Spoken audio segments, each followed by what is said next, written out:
hear those same synthesizers and drum machines and code in the tracks or live or making music at night. It's really 24/7 electronic music culture. We asked our Facebook followers where they like to party, what their favourite clubs in the world are. If I had to drag you out of Berlin, where else in the world do you think is like a really special place to go clubbing or to party? I mean, I think there are a lot of places to go. A lot of places to go. Do you have any favourites that, you know, could make it onto a UNESCO heritage list? I think we all really hope for Detroit to be next, right? So Alan Oldham, DJ T1000, one of the early Detroit techno people who was part of the effort to get the UNESCO status here, is fond of saying that this was a beta test.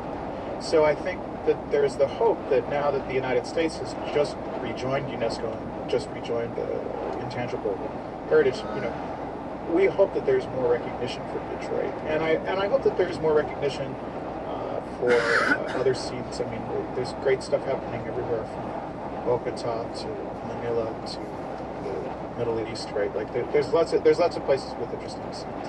I think the UNESCO status is coming at a really opportune time because the openness and the freedom of the city that was dependent on all this free space and the affordability of living here are certainly threatened. I think that artists in general worldwide are threatened, both in terms of expression, in terms of their ability to make ends meet.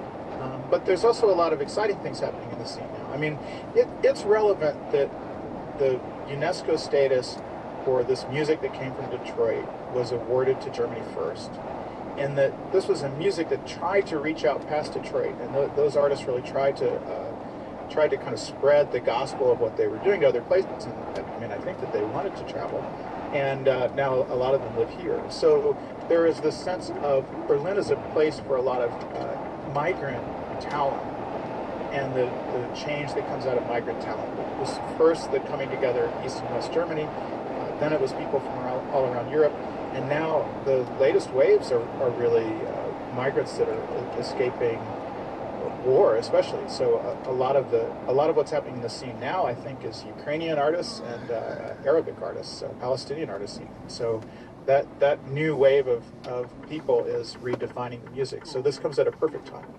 Well, on Facebook, we asked you what's the best nightclub you've ever been to, and we got hundreds of responses. I'm just going to have a look at our wall and give you a few of them now. This is from Maureen Elizabeth. I remember a club called Roberto's in London in the 1990s. Had a blast there. Wonder if it's still around. I'm not sure it is, Maureen. Angelica writes, Capricho in Puerto Vallarta, that's in Mexico. It was on a hill on the Severn side. When Burn Rubber on Me by the Gap Band started to play, they had a motorcycle on stage rev up and came out in a cloud of smoke. Wow, that sounds like quite something, Angelica. James John Wright posts, Gas Club in London, 1996. Well, maybe not the best, but the scariest in terms of clientele and certain enhancements. We'll just leave it at that, James John. And there's so many brilliant shout-outs, including Zen, Trinidad, Cubana, Cape Town, the Coco Jacko, Costa Rica, the Hacienda in Manchester, wish I could have made it there, 360 Club in Juba, South Sudan. Basically, if you're listening and you want a good night out, wherever you are in the world, check out this post on our Facebook wall because we've got your recommendations sorted. American footballer Carson Pickett was born without part of her left arm. And in 2019, a photo of her arm bumping a young fan at a game, Joseph Tidd, also with a limb difference, went viral. Carson went on to become the first player with a limb difference to play in the US women's team. But she still has time to keep in touch with Joseph and his family. She's been talking about the impact of that photo beyond the pitch with Sports Hour's Caroline Barker. That photo definitely changed my life in a lot of different ways, but I think the coolest thing is for me it's not about, gaining popularity and like the picture going viral for more followers and things like that. That's not what is important to me. What was important to me is the fact that it went viral and I had messages from countries all over the world that, some of them I feel like I've hardly even heard of. That's how many different countries and how many crazy kind of places that I was getting messages from. And I think the coolest part about it is just knowing that my story and his story is out there, and there's more conversation about it, and there's more conversation about limb difference. And I think that part of the game is growing. I think we're celebrating, you know, all that everyone is and all that we are as people and not just players. Kind of celebrating that being different is like really cool and really unique. And I think the league especially has been really good about that. Honestly, I think the biggest thing that's changed is I feel like it used to be a lot of like, you're an inspiration, but no one could tell me why. Nobody wanted to tell me why because they were maybe a little more awkward to talk about my arm. Whereas now, because I am more comfortable talking about my arm and I feel like my story's out there more, that people do feel comfortable actually having conversations about it. And I think that that's been the coolest part and the biggest change over the years in the league. Yeah, which is key as well for Joseph, right? For him to see that things change. Do you still stay in touch with him? I do, yes, yeah. Anytime he kind of has an accomplishment and things like that, his parents always text me a picture or a video. So that part of it has been very cool. I think he's so young when we first met, so he knows who I am, but, you know, only when I'm face to face with him. Whereas I think it was nice for my parents and his parents to meet, because I can imagine there's not a lot of parents out there that people can reach out to and ask, you know, how did you teach your kid this? If your kid's getting bullied, how did you deal with that? Sometimes I think it's harder on the parents than it is us with limb difference. So I think that that was also a good relationship between the two parents. Well, 2,000 of you liked our post pointing to that interview on Facebook, which we shared alongside photos of Carson and Joseph. There are dozens of lovely comments, including this from Mohammed Sheikh Ali. Thanks to Carson for keeping in touch with the kid. Amazing. And Jim Crawford posted, top quality, well done, an inspiration to everyone. And finally, Mushu Maseko says, I've watched her play. She is such a skilled player.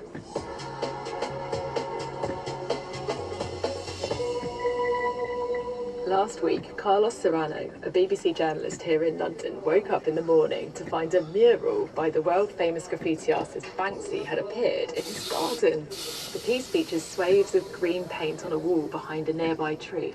At first, Carlos assumed it had been spray painted by vandals, but then he stood back and he realised it was actually a masterpiece by the elusive artist.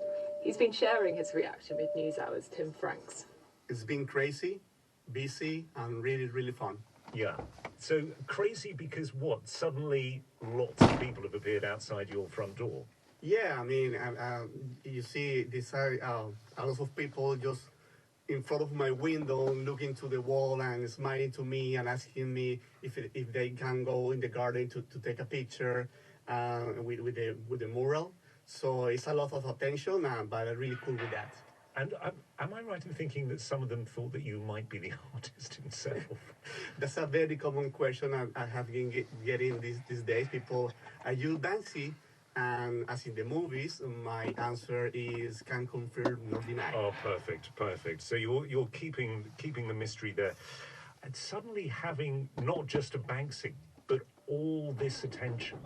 I mean, is it slightly wearing at the same time? I mean, for some people it could be a little bit intimidating. And the funny thing is that I come from I'm from Colombia. I come from the Caribbean. When we are people, you know, like very friendly, very extroverts. Here in London, sometimes we think people are more serious, more introvert. But I have been discovering a new kind of Londoner. People very open to talk, to share experiences, to have fun in this place.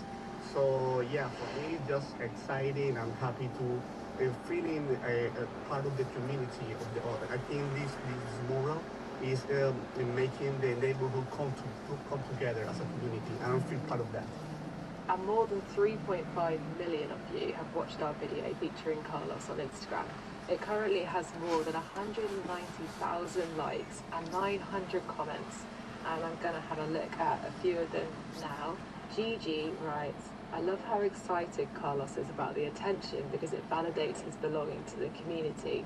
Someone with a different background would probably be annoyed by so many people taking photos, but not him. Michelle Chong quotes Carlos from the video saying, being an immigrant like me, this made me feel like I belong to the community. Best work Banksy has done in my opinion. And as with every time we do a story on graffiti, there's also a lot of comments about whether or not it's really art. But the vast majority of posts are actually concerned about Carlos's rent going up. Someone suggested the BBC should maybe give him a pay rise. Pass those comments on to Carlos's manager. That's all for this week. I'm off to investigate whether Carlos really is Banksy. I'll keep you posted. Please join the conversation on this story and others by